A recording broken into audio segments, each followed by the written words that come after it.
Why do Democratic candidates continue to lose in red states? I'm going to give you one good example and why that happens. But first, listen to this. It'll make sense later.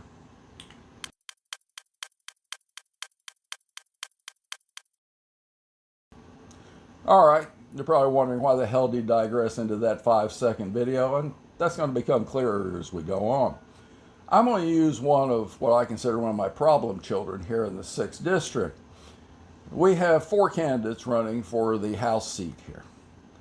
One is a lady named Sherilyn Stevenson, or Cher. Cher is a former state representative, and the reason I say former is she managed to lose her seat to a Republican the last time she ran. Sherilyn has Eastern Kentucky roots, which she plays up. She calls herself a mountain Democrat. Now, I'm not sure what the hell that is, since I never heard it before, but, I guess it's some consultant told her that'd be a good thing to brand. Sherilyn's raised a lot of money. I mean, she is the official Democratic Party candidate for this seat. I know it's a primary, and they're not supposed to have one, but the reality is she is the Democratic Party candidate because there are a large number of Democratic office holders, former and present, have contributed to her, they have endorsed her. She is the one they have sprinkled holy water on, going, this is our candidate, these other 3 don't matter. Now, Sherilyn, I think she's a nice lady, but her candidacy, she's raised a lot of money, but she spent a lot of money on consultants. And this spot that she runs, introduces herself, is a minute and 18 seconds. Back to my little 5-second thing. Is a minute and 18 seconds. And in that minute and 18 seconds, it starts out with a snappy multi-frame thing going on. And then it goes to her, and hi, I'm Sherilyn, and I'm running for 6th District. And she's in a backdrop of a bunch of whiskey barrels, and off camera there's a bunch of people applauding and yelling. So we really had no idea how many people were there. She goes on through this video and she says the basic things. I love Kentucky. I love this country. We need to stop what's going on. And then she attacks Trump's tariffs policies, his attacks on Medicaid, and the attacks on school systems, all of which are valid points. But what she doesn't say is what she's going to do. She just attacks those things, going, we need to fix these things. Now, the problem here is that this is a product of consultants, of paid consultants. This minute and 18 seconds was produced for her. They took a few clips of her talking, and then they folded in a bunch of other stuff. For instance, the 3 issues: tariffs, education, and Medicaid. On the tariffs things, they cut to a picture of a cargo ship. And now, unfortunately, my misspent youth in the South, I realized that's the Savannah River, which has a very nice little riverfront area. But that's the Savannah River, and these cargo ships go up and down, so I started looking it up, and that particular clip comes from Almay. And for $39, you too can use it in any spot you want to. And then we get to the Medicaid thing. The Medicaid clip is basically a still. It shows an older black lady, probably younger than me, holding up a prescription bottle. That particular thing is on Storyblock. You can buy that image. And then it cuts to the image that they're using to illustrate public schools. And it goes, and Trump's taxed public schools, and I'm going to think, and it shows a picture of public school number 159, I believe it is.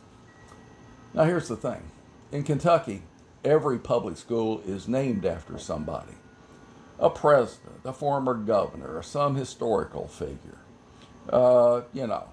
My daughter went to Lafayette High School. There's also Henry Clay High School. And there's Dunbar, after Paul Laurence Dunbar. So they always name schools after people in this state. There is no PS 157. And I got to looking at it, and again, misspent youth in places I've lived, it looked a lot like Queens to me. Maybe Brooklyn, but Queens for sure.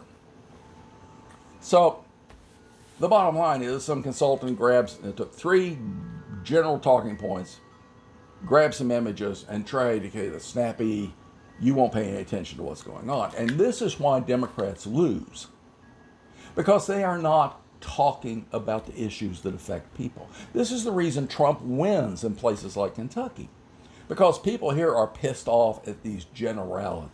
They're pissed off at the glossy bullshit advertisement. And when a candidate comes out and does that, it loses votes. Now, I'm not going to say Sherilyn's not going to win the primary. Hell, she's got a lot of money. She's got a lot of support.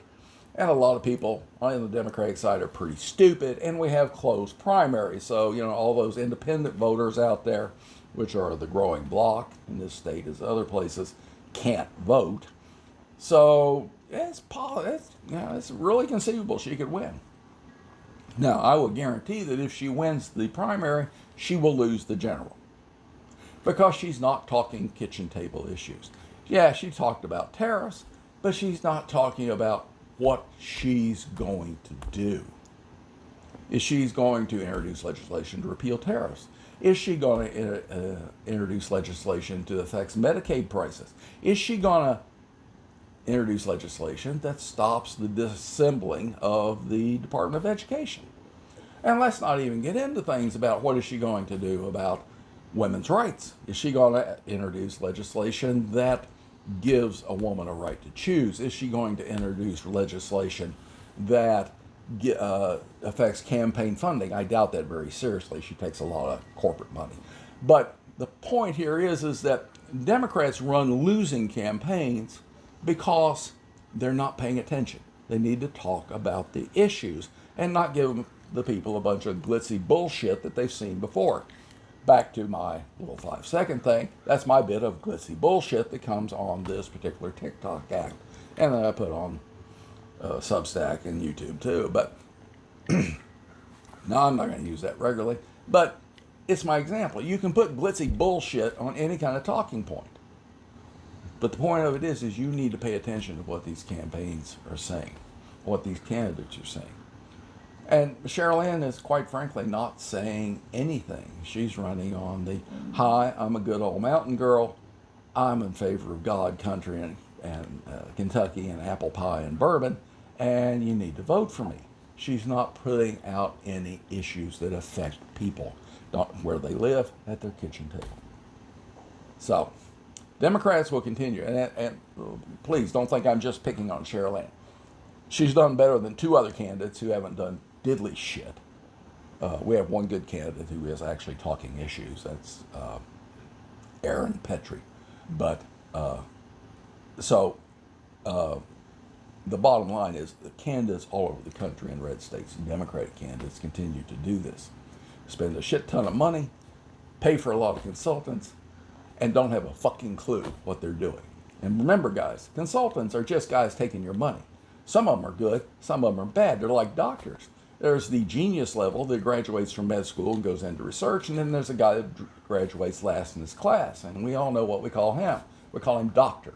So you have to pay attention to what they're saying. They're not all the same in consultants, and the candidates are not all the same. And if candidates don't realize this, they're going to lose.